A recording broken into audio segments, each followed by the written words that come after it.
Hey everyone, this is Arlen Schweiger, Executive Editor of CE Pro, and welcome to the second episode of the CE Pro podcast.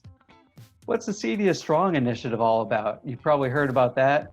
We had Tabatha O'Connor of CEDIA on and asked her some tough questions about that. Check out the exclusive interview. Also, outdoor technology, that's a huge opportunity for integrators. We go over the fourth annual outdoor survey results from CE Pro that we posted. Lastly, we're going to end up talking a little bit about some of our favorite concert DVDs that you and your customers can enjoy. So sit back and listen to the CE Pro podcast.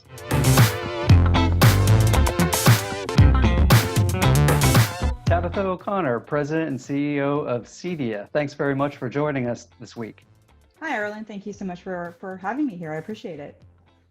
Great. Well, before we get into the CEDIASTRONG initiative, let's just start off with the association's members. What are you hearing from them currently about how, as essential workers, they're still able to sustain themselves during this coronavirus lockdown?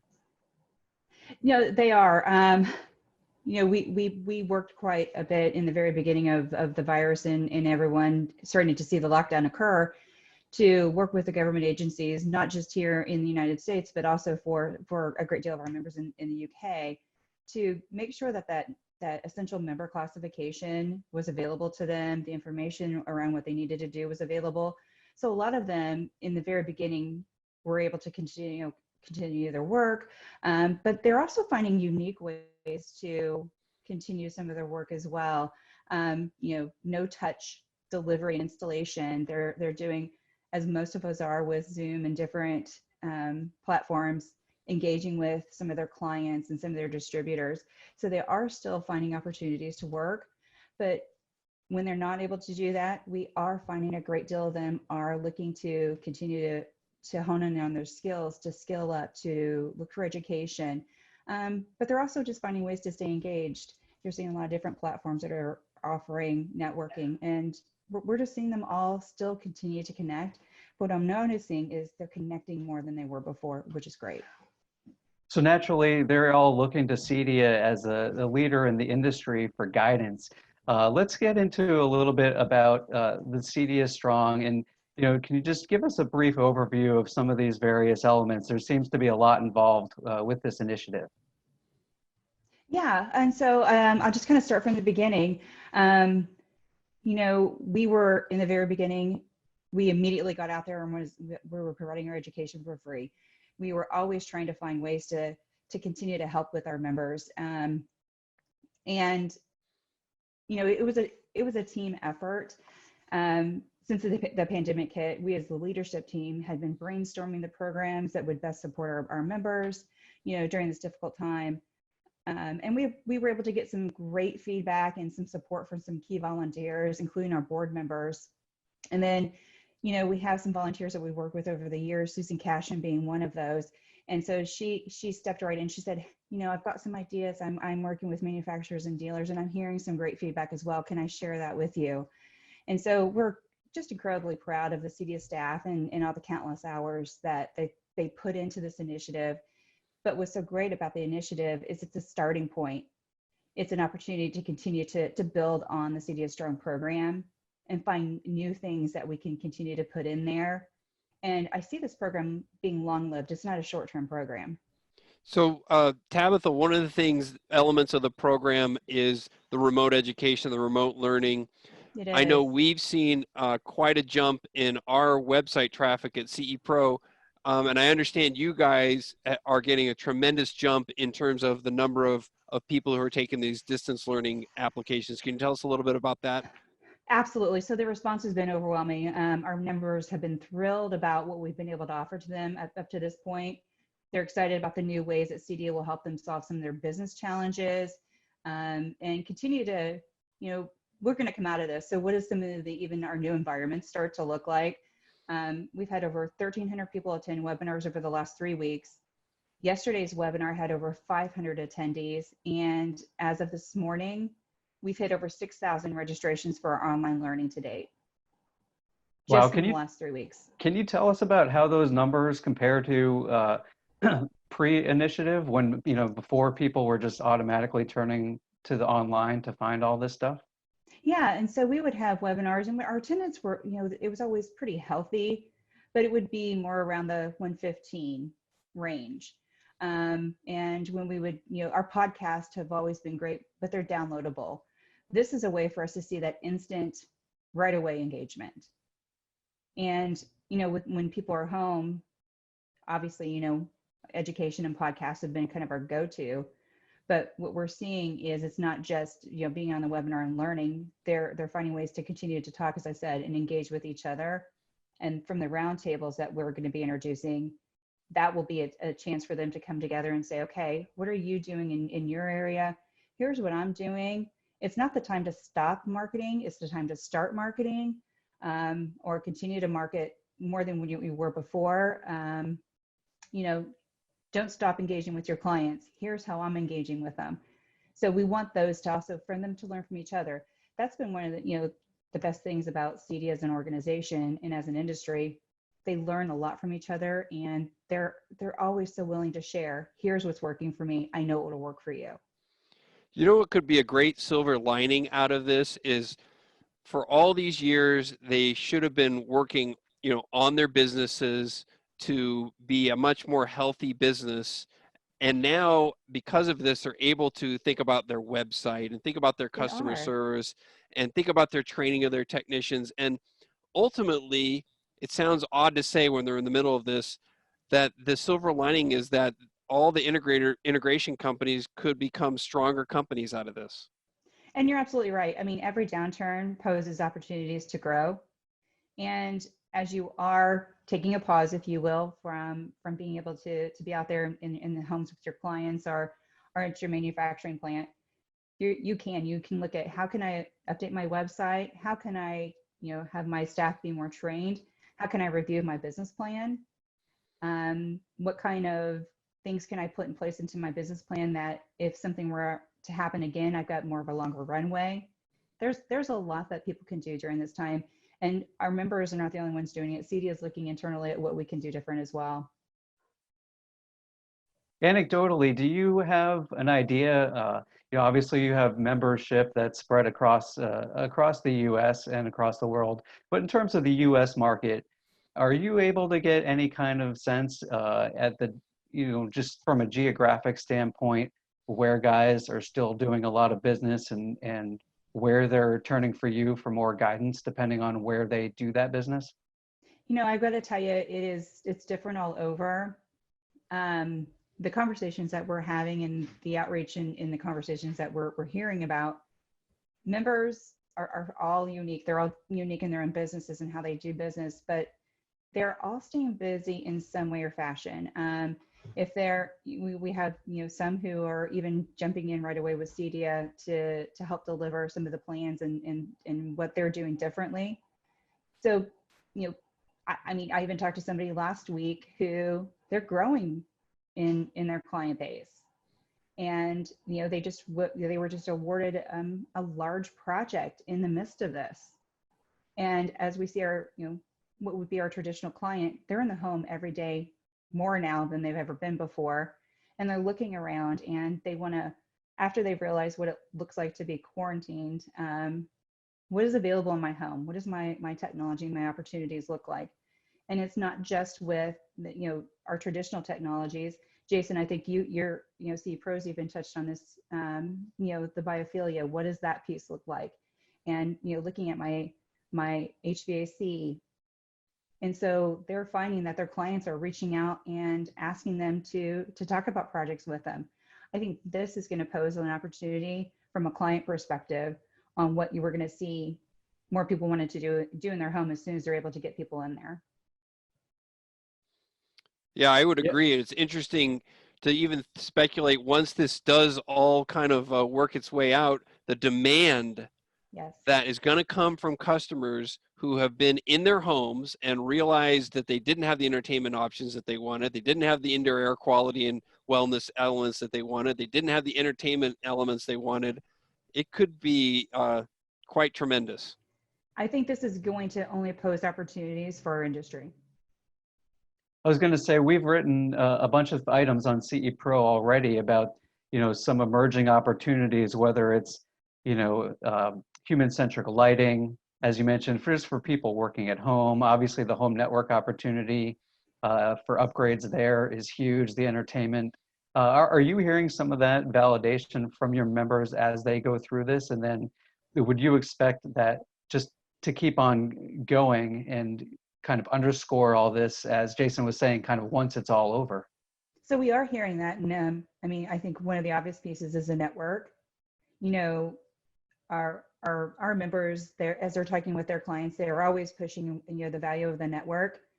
It is clear now that that's where you need to start. And then looking at the utility companies, as we talk about who's delivering the internet to our homes, having a better relationship with those utility companies. And so CEDIA sees that as an opportunity as well. How can we continue to bring utility companies into this conversation? Bandwidth, as we're all on Zoom and different platforms, we're pulling, even for, today, for example, my husband and I are both working from home.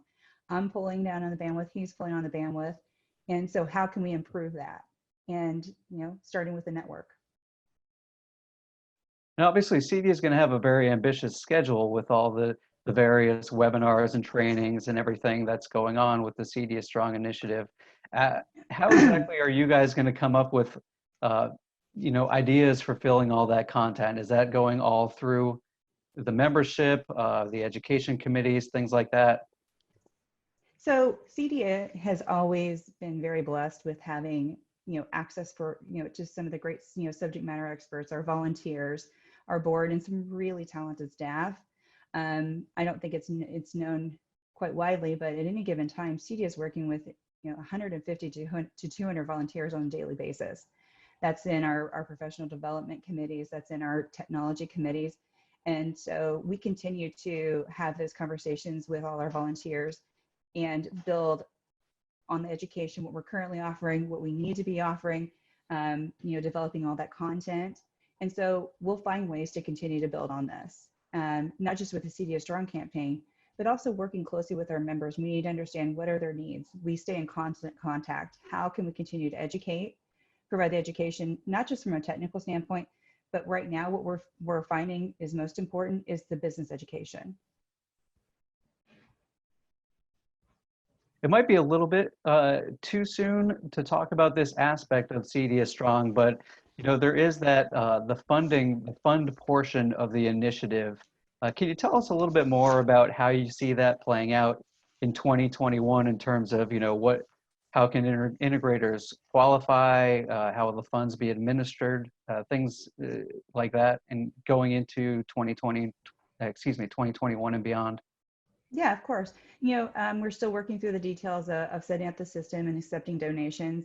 Once we have that finalized, we'll work through what that process looks like for distributing the funds. What's the criteria? And we're still in the early days of the part of the CEDIASTRONG initiative.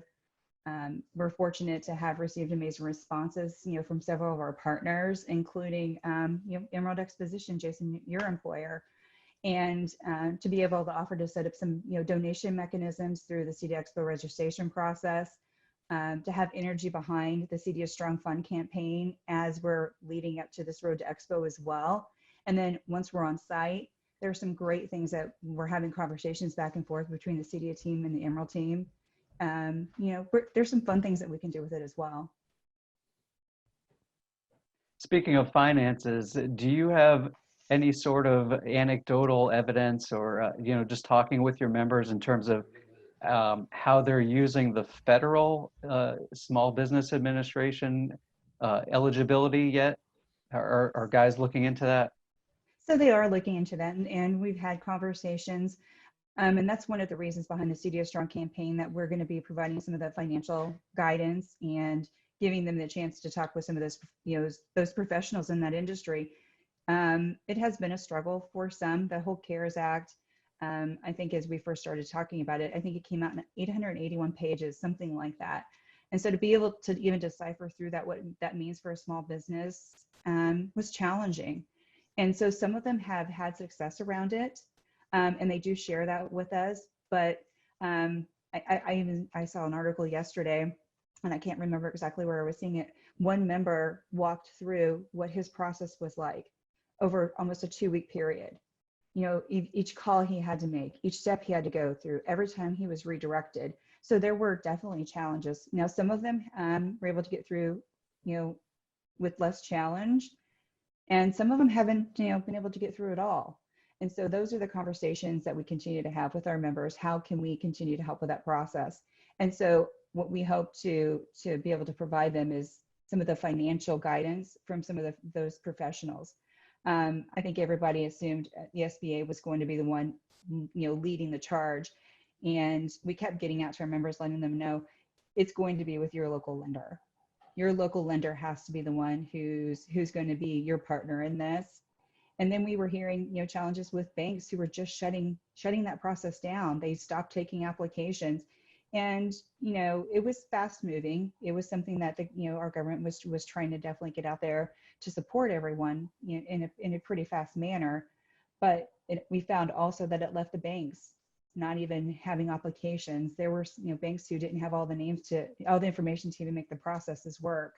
So those are the things that we'll continue to work with our members on.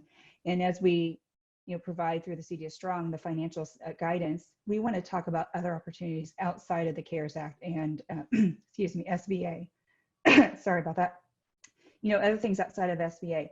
What else can you be looking at? Are there other loans or other financial tools out there, or places that you can go? Are there low interest places, lines of credit? How else can we help you if you did not qualify for the CARES Act programs? And so is that something that's going to be done largely via online courses, or are you actually going to be going and taking those financial advisors and people who are leading the guidance and connecting them like one-on-one through, you know, the individual businesses? So with the financial guidance piece, we have great partners to work with, and we're going to be doing live webinars. And through those live webinars, what we want to do before we even launch the webinar is reach out to potential registrants, get some of their questions, so that when we have the financial advisor there, they can address those questions right away. But then they'll take them live as well. And if somebody needs some additional support or assistance after that, we want to make sure we're connecting them. Great. And, you know, I think Jason hit on it a little bit earlier, and you hit it on a little bit earlier, but in terms of this bold initiative for CEDIASTRONG in some form or another, how do you see it playing out, or how do you hope to have it in terms of lasting impact beyond the coronavirus epidemic? You know, I just think it's only natural that the initiative will live beyond the COVID crisis. CEDIA is an industry association. We're always looking for ways to best support our members, and CEDIASTRONG is just one of those many ways that will work to help with those goals every single day. You know, we're just so proud of being part of CEDIA, and, you know, that deep sense of community that we all talk about. It's true. And I don't see that changing. And having this campaign and being able to add to it and continue to encourage that engagement and that community with our members, it's just you know, it supports the goals that we have as an organization overall. So I do see it long-lived. Great. Well, Tabatha, thanks again for joining us. We know you obviously are a very busy person, and this is certainly a very busy time for you. So we really appreciate you taking the time out of your day to talk to CE Pro for our podcast. Well, thank you, Arlen. And, you know, anytime that we can help, we're here for our members. This is why we do what we do. We want to make sure we're getting as much information out as possible so that we can continue to serve our community. So the next category that we want to talk about in this week's edition of the CE Pro podcast is the latest outdoor technology deep dive that we've done on CE Pro. This is the 4th year that we've put together the analysis of outdoor technology and trends. And we got survey results from almost 200 integrators this year. We have Jason Knott, CE Pro editor, Bob Archer, CE Pro senior technology editor, and Andrew Nichols, CE Pro web editor, to talk with us about this topic. And Jason, you've done the article that corresponds with the outdoor survey for 4 years now. What were some of the big takeaways that you got from this year's results? Yeah, there were 2 significant takeaways that I saw in the results this year. One was that the median number of projects being done by integrators actually went down from 12 in 2018 to 10 in 2019. These are 2019 data points we're talking about. And then the other hand in hand with that data point is the average price point went up by 21%, actually to $6,734. So it really seemed to mirror the trend that we'd seen in the industry on the indoor market for a long time, which is integrators on the outdoor market are now being more selective. They are picking fewer jobs, but doing bigger jobs. Yeah, we definitely heard that in terms of the CE Pro readership study every year. It seems to speak to that same thing. In terms of some of the trends that you saw with this year's results, what surprised you the most reading through the responses? The one thing that surprised me the most was the significant number of guys who reported that they're successfully selling service agreements for their outdoor installations. And when you think about it, it makes a lot of sense. They're talking about, one, the damage that occurs to the equipment routinely by landscapers, obviously the weathering and the elements that are attacking the equipment on a consistent basis, but then just getting into like the landscape lighting and landscape audio categories, a little thing like plants and trees grow. So you have to significantly sometimes move audio speakers or landscape accent lighting because that plant that you originally positioned there is now a completely different size. So I thought that was interesting, and they're doing really well selling those service agreements for these outdoor audio systems, outdoor AV systems. Yeah, the outdoor installations these days, it's certainly a hot market. We've written a lot about working with landscape designers, the lighting designers who also work, designing outdoor systems and all that. It's definitely a ripe market. Andrew, you've done a lot of the input in terms of getting all the data into cepro.com for people to read, and you've read and posted a lot of case studies dealing with outdoor technologies. From doing all that, in terms of the deep dive and case studies, what are some of the technology categories that seem to be, really resonating with customers right now? Yeah, so jumping off from right where Jason was talking about, really landscape lighting is the huge one right now.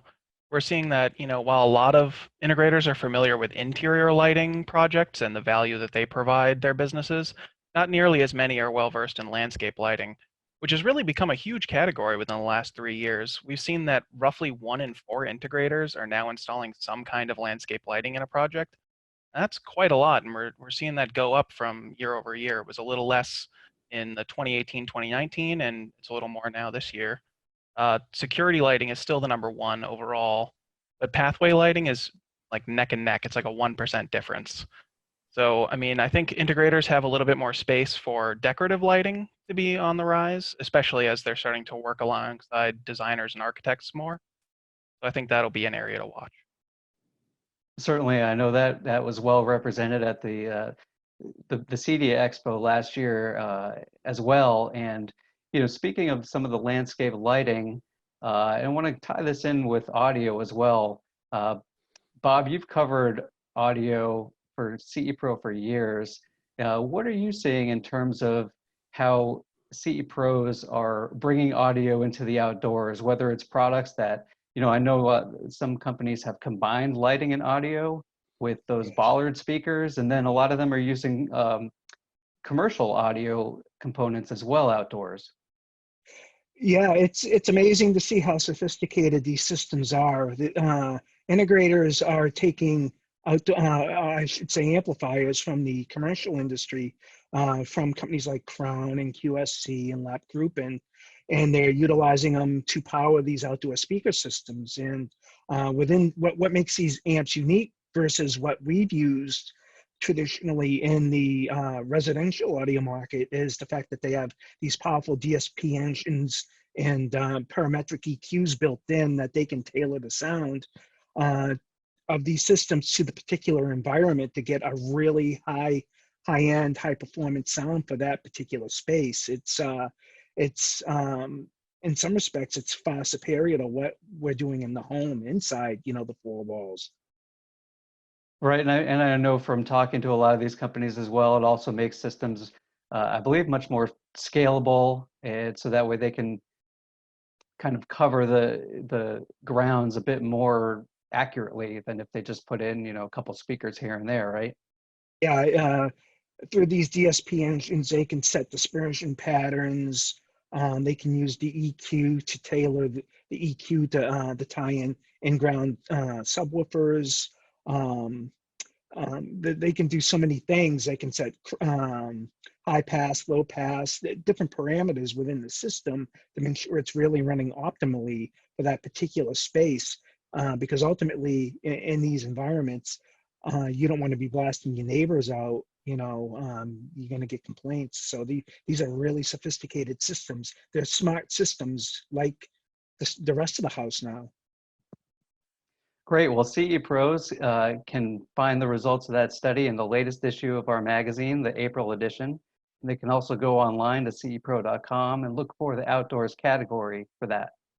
So another topic that we wanted to cover on the CE Pro podcast was more about the entertainment that's available for people to, watch and spend their work from home. Well, not during the work hours, of course, but they're more time at home these days, more time with their families. And Bob Archer, senior editor for CE Pro, has been doing a series of articles of slideshows that go over some different entertainment topics.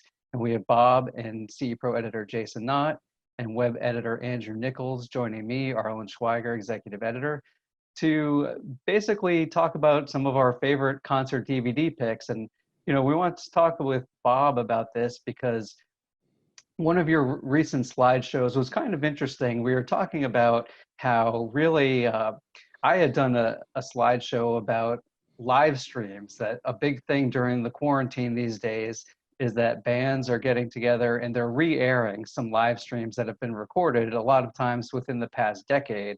But we kind of noticed a shift, or you noticed a shift, Bob, as well, that we used to stock up on DVDs and Blu-rays and things like that for concerts. But what's going on with those these days? I know there was a bit of nostalgia there too with your article.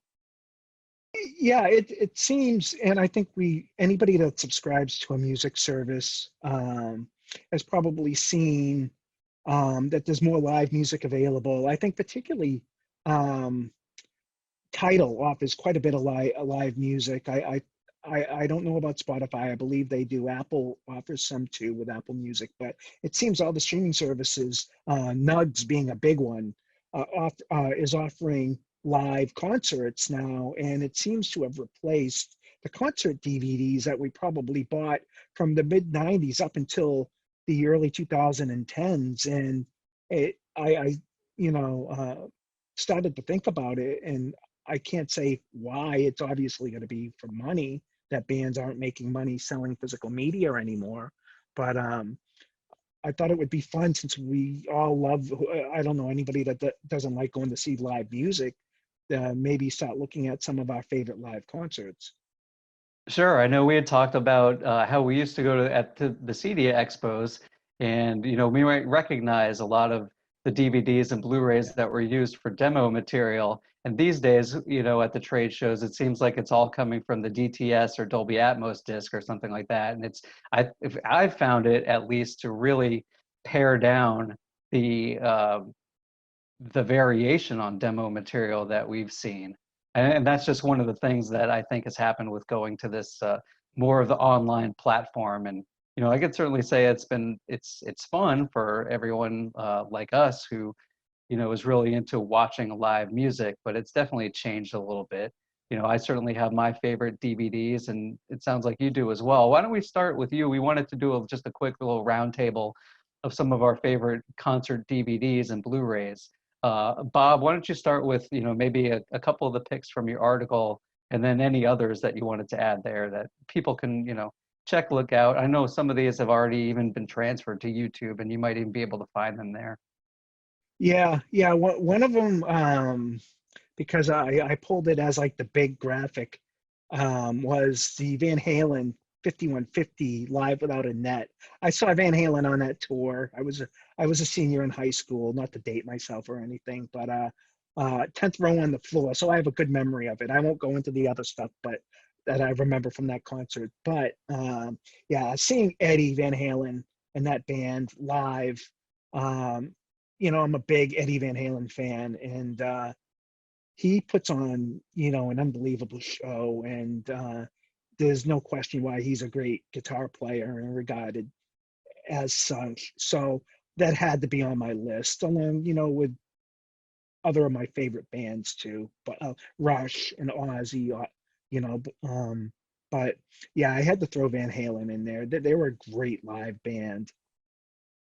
Andrew, how about you? I know you've been with us, not quite, you know, obviously not quite as long as Jason, Bob, and I have been with the company, so you haven't really gone to the CEDIA expos, but, you know, I'm guessing that you've had plenty of experience with collecting DVDs over the years. Are any that stand out to you? Oh yeah, for sure. I mean, I'm a huge merch collector, so anytime I have a band that I love, I'll buy their merch the day it comes out. And you know, DVDs is no different. I actually thought I'd pick one a little bit closer to contemporary. So this actually came out in 2014. One of my favorite bands, Dream Theater, they came to Boston as like a one-of show because a bunch of them went to Berkeley, and they decided it'd be fun if they invited the Berkeley Orchestra, in-house orchestra, to come and do a show with them. And they said yes, and even though they didn't think that it was going to actually happen, and they created this one show, and I was able to actually go and be in the audience for it. And so I love this DVD because it really captures what it was like to see them live in such a like huge orchestral space that's like perfectly designed for that kind of music. And the band itself is more like progressive metal kind of an edge, more rock kind of a thing, but it really blends it perfectly, and it's super well produced. So if you're looking for something that covers both like rock and metal, but then also has like the classical orchestra kind of stylings, be great for any sort of demo.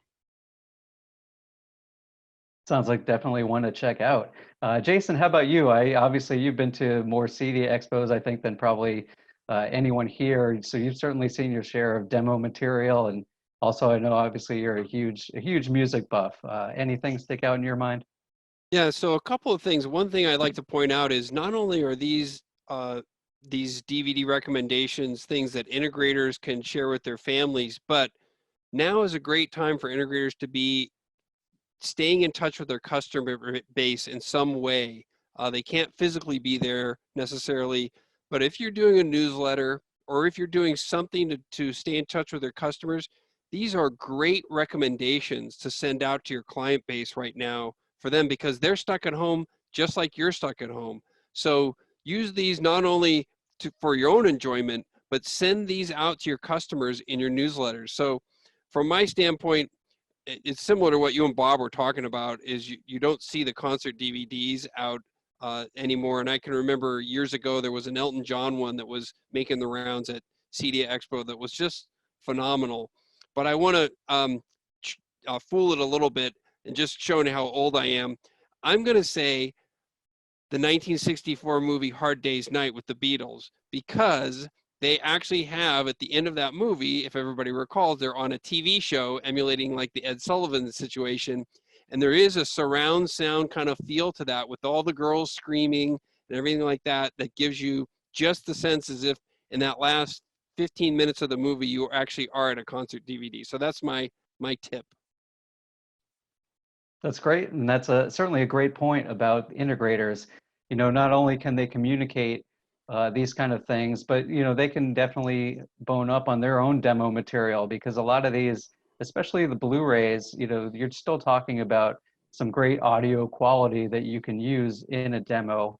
And just from that, I'll throw in a couple that I can remember from, you know, going to CD Expo, is that the Chris Body in Boston Blu-ray has been around for a while, where he brings in a bunch of special guests, and it's a lot of it is very orchestral. So you're getting all these sounds that made it really great for surround sound. Bob, you mentioned Rush. I know I think I attended I want to say it was a PMC demo with you at one point. and I think they used the Snakes and Arrows Blu-ray, and they were Yeah. giving us one of Neil's drum solos, and I literally just felt it pounding in my chest. It was amazing. So I'll throw those out as a couple for people to check into as well. But yeah, I think for everyone who's either at home looking for some entertainment, or for integrators who are looking to reconsider some demo material or even material to use when they're calibrating a system, I think those are some great picks that everyone threw out. So thanks for that. And for viewers, go ahead and check on CEPro.com for all the latest slideshows where we're giving a lot of these types of picks.